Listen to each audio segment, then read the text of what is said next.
Il-kap tal-Oppożizzjoni Adrian Delija iddefenda lid-deputat nazzjonalista Mario De Marco li fl-2015 mar jeddet istituzzjonijiet li kienu qegħdin jieħdu passi fil-konfront ta' kumpanija Taljana bbażata f'Malta li kienet akkużata b'ħasil ta' flus.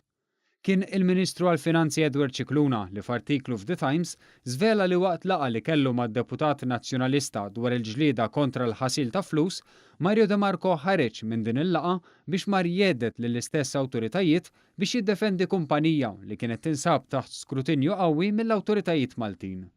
F'konferenza tal-aħbarijiet li matula talab għar-riżenja tal-Ministru għall-Finanzi Edward Cicluna, il-kap nazzjonalista lanqas biss tal-opportunità lil De Marco jwieġeb dwar akkużi serji li saru fil-konfront tiegħu u prova jiġġustifikah billi-istqar li De Marco kien qed jilbes il-kappell ta' avukat.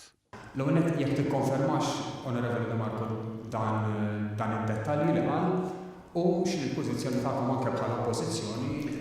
Membru parlamentari huwa membru parlamentari, professjonist waqt il-qadi ta' dmiru huwa professjonist. Għalfejn trid tibqa' timmina settur illi qed jgħajjex eluf ta' matinoġi. X'għad ieħor? Mistoqsija oħra, yes. B'reazzjoni l-Partit Laburista sostna li għax fil-Partit Nazzjonalista spiċċa ma jagħti kasu ħadd, Adrian Delija qed jerġa' jitlob ir-riżenja tal-Ministru tal-Finanzi.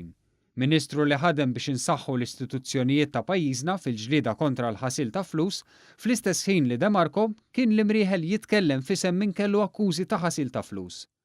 Il-Partit Laburista tenna li bnies bħal Mario De Marco u Adrian Delija, il-Partit Nazzjonalista ma jistax ikun kredibbli meta jitkellem dwar ħasil ta' flus. Dan għaliex De Marco qabes għal min kien akkużat bekk u Delija għandu akkużi f'dan is-sens minn Defni Caruana Galizja u sallum ma nistgħux inkunu nafu min qal il-verità.